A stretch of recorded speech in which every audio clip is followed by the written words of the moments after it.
ಎಲ್ಲರಿಗೂ ಮಕರ ಸಂಕ್ರಮಣದ ಹಾರ್ದಿಕ ಶುಭಾಶಯಗಳು. ಕರ್ನಾಟಕ ಮಹಾರಾಷ್ಟ್ರದ ಗಡಿಯಲ್ಲಿರುವಂತಹ ಉತ್ತರ ಕರ್ನಾಟಕದ ಒಂದು ಪ್ರಸಿದ್ಧ ದೇವಸ್ಥಾನ ಶ್ರೀ ಐನಾಪುರ ಕೇರಿಸಿದ್ದೇಶ್ವರ ದೇವಸ್ಥಾನ. ಈ ದೇವಸ್ಥಾನಕ್ಕೆ ಅತ್ಯಂತ ಭವ್ಯವಾದ ಇತಿಹಾಸವಿದ್ದು 1000 ವರ್ಷಗಳಿಂದ ಶ್ರೀ ಸಿದ್ದೇಶ್ವರ ದೇವರು ಗ್ರಾಮ ದೇವರಾಗಿ ವಾಸ ಮಾಡಿದ್ದಾನೆ. ಈ ಸಿದ್ದೇಶ್ವರ ದೇವರ ಮೂಲ ಪುರುಷ ನಮ್ಮ ಬಿಜಾಪುರ ಸಮೀಪ ಇರುವಂತಹ ಅರಕೇರಿ ಪಕ್ಕದಲ್ಲಿರುವಂತಹ ಮುಮ್ಮೆಟ್ಟ ಗುಡ್ಡದ ಅಮೋಘ ಸಿದ್ಧ ದೇವರು ಈ ಸಿದ್ದೇಶ್ವರ ಮುತ್ತಜ್ಜ. ಅವನಿಂದ ಈ ಸಿದ್ಧ ಸಂಪ್ರದಾಯ ಈ ಭೂಮಿ ಮೇಲೆ ಬೆಳೆದು ಬಂದು ಆ ಅಮೋಘ ಸಿದ್ಧನಿಂದ ಈ ಸಿದ್ಧರ ವಂಶಾವಳಿ ಬೆಳೆದು ಈಗ 4 ಮಂದಿ ಮೂಲ ಧರ್ಮರು, 4 ಮಂದಿಯಿಂದ 21 ಜನ ಹುಟ್ಟಿದ್ರು. 21 ಜನರಿಂದ 101 ಜನ ಧರ್ಮರು, ಸತ್ಯ ಧರ್ಮರು ಹುಟ್ಟಿದ್ರು. ಆ 101 ಜನರ ಪೈಕಿ ಐನಾಪುರದ ಶ್ರೀ ಕೆರಿಸಿದ್ದೇಶ್ವರ ದೇವರು ಒಬ್ಬ. ಈ ಕೆರಿಸಿದ್ದೇಶ್ವರ ದೇವರ ತಂದೆ ಹೆಸರು ಬಳಗು ಸಿದ್ಧ, ತಾಯಿ ಜಿನ್ನವ್ವ. ಇವರು 8 ಜನ ಅಣ್ಣ ತಮ್ಮರು. 8 ಜನ ಅಣ್ಣ ತಮ್ಮರಲ್ಲಿ ಇವರು 8ನೇ ನಂಬರ್ದವರು. ಅದಕ್ಕೆ ಇವರ ತಂದೆ ತಾಯಿಗಳು ಶಿಖರ ಸಿಂಗನಾಪುರದಲ್ಲಿ ಅವರು ವಾಸ ಮಾಡಿದ್ದಾರೆ. ಮಗನು ಇಲ್ಲಿ ಐನಾಪುರದಲ್ಲಿ ಬಂದ. ಈ ಐನಾಪುರಕ್ಕೆ ಬರಬೇಕಾದ್ರೆ ಇವರು ಚಿಕ್ಕಪ್ಪನಾದಂತ ಯಾವ ಸಮೀಪದಲ್ಲಿ 5 ಕಿಲೋಮೀಟರ್ ಅಂತರದಲ್ಲಿ ಇರ್ತಕ್ಕಂತ ಮೋಳೆ ಗ್ರಾಮದ ಹೋಗ ಸಿದ್ದನಿಗೆ ಅವನ ಹೆಂಡತಿ ಸಿದ್ದವ್ವ, ಇವರಿಗೆ ಮಕ್ಕಳೇ ಇರುವುದಿಲ್ಲ. ಅವರು ಒಳಗ ಸಿದ್ದನ ಹತ್ತಿರ ಹೋಗಿ, ಅವ್ರ ಅಣ್ಣನ ಹತ್ತಿರ ಹೋಗಿ ಒಬ್ಬ ಮಗುವಿನ ನಮಗೆ ಸೇವೆಗೆ ಕೊಡು ಅಂತೇಳಿ ಕೇಳಿದಾಗ ಅವರು ಕೊಡುವುದಿಲ್ಲ.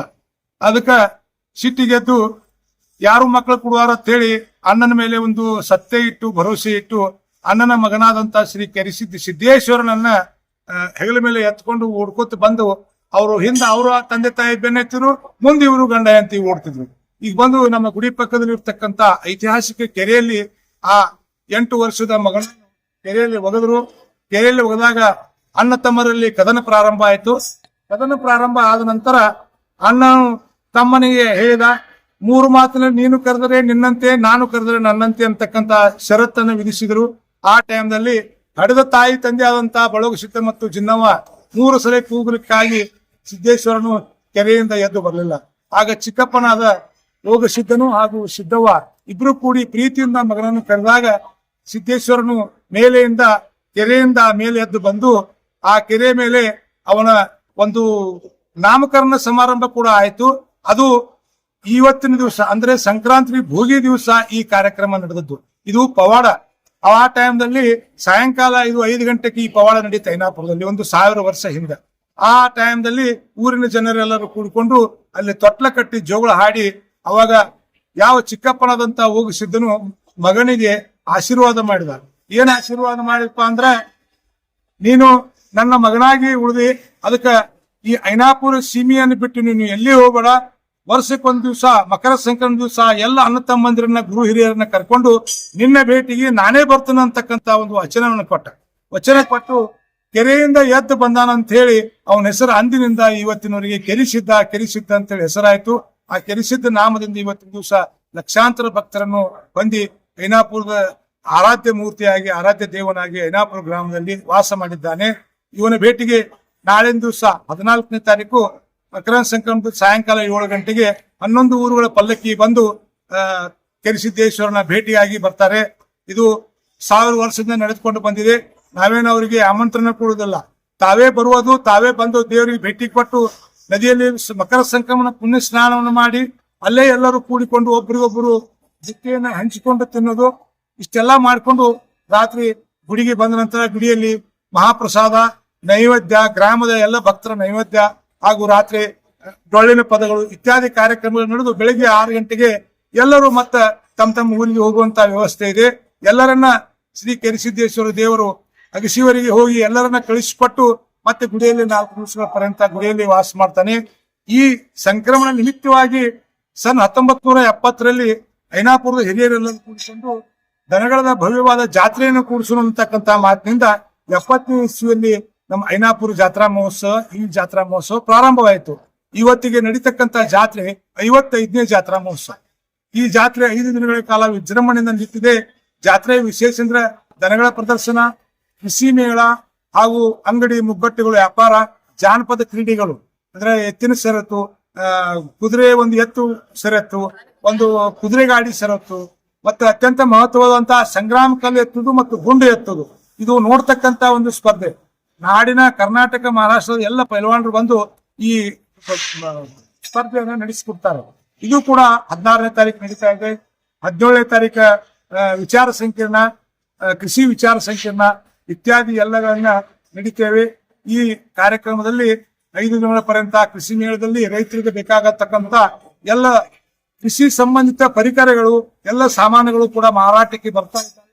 ಸುಮಾರು 200 ಮಳಿಗೆಗಳನ್ನು ನಾವು ಹಾಕಿದ್ದೇವೆ. 200 ಮಳಿಗೆಗಳಲ್ಲಿ ಈಗಾಗಲೇ ಎಲ್ಲ ಮಳಿಗೆಗಳು ಬುಕ್ ಆಗಿ ಟ್ರ್ಯಾಕ್ಟರು, ಟೇಲರು ಇತ್ಯಾದಿ ಒಕ್ಕಲತನಕ್ಕೆ ಸಂಬಂಧಿಸಿದ ಎಲ್ಲ ಸಾಮಾನುಗಳಲ್ಲಿ ಪ್ರದರ್ಶನಕ್ಕೆ ಬರ್ತಾವೆ. ಮಾರಾಟನೂ ಮಾಡ್ತಾರೆ ಇತ್ಯಾದಿ. ಒಂದು ಅತ್ಯಂತ ವಿಶಿಷ್ಟವಾದ ನಮ್ಮ ಉತ್ತರ ಕರ್ನಾಟಕದ ಜಾತ್ರೆ ಐನಾಪುರದ ನಡೀತಾ ಇದೆ. ಲಕ್ಷಾಂತರ ಭಕ್ತರು ಈ 5 ದಿನಗಳಲ್ಲಿ ಜಾತ್ರೆಗೆ ದೇವಸ್ಥಾನಕ್ಕೆ ದೇವರ ದರ್ಶನಕ್ಕಾಗಿ ಆಗಮಿಸುತ್ತಾರೆ. ಇದಲ್ಲದೆ 5 ದಿವಸಗಳ ಪರ್ಯಂತ ಅನ್ನ ಪ್ರಸಾದ ನಿರಂತರ ದೇವಸ್ಥಾನದಲ್ಲಿ ಇರುತ್ತದೆ.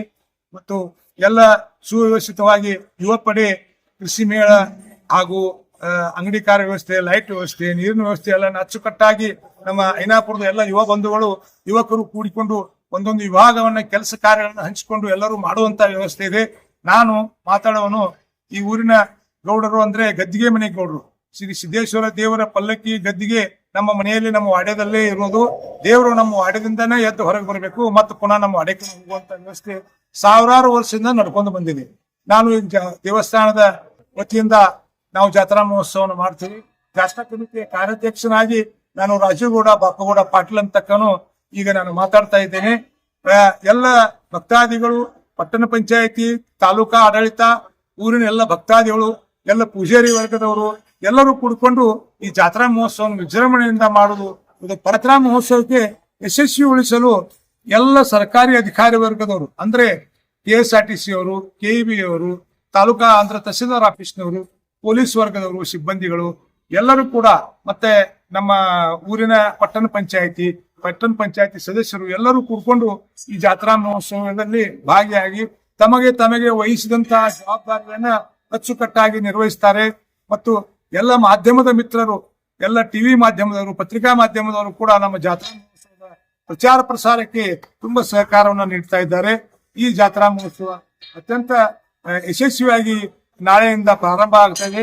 ಇದನ್ನು ಯಶಸ್ವಿಗೊಳಿಸಲಿಕ್ಕೆ ಎಲ್ಲರ ಶ್ರಮ ಅದು ಅತ್ಯಂತ ಸ್ಮರಣೀಯ ಅಂತ ಹೇಳಿ ನಾನು ಈ ಸಂದರ್ಭದಲ್ಲಿ ಹೇಳ್ತಾ ಇದ್ದೇನೆ. ಗ್ರಾಮ ದೇವರಂತ ಶ್ರೀ ಕೆರಿಸಿದ್ದೇಶ್ವರನು ಜಾತ್ರಾ ಮಹೋತ್ಸವ ನಿರ್ವಿಘ್ನವಾಗಿ ಆಗಲಂತೇಳಿ ಈ ಸಂದರ್ಭದಲ್ಲಿ ಪ್ರಾರ್ಥನೆಯನ್ನು ಮಾಡಿ ಮತ್ತೊಮ್ಮೆ ಕರ್ನಾಟಕ ಮಹಾರಾಷ್ಟ್ರದ ಜನತೆಗೆ ಮಕರ ಸಂಕ್ರಮಣದ ಶುಭಾಶಯಗಳನ್ನು ಹೇಳಿಸಿ ನನ್ನೊಂದೆರಡು ಮಾತುಗಳನ್ನು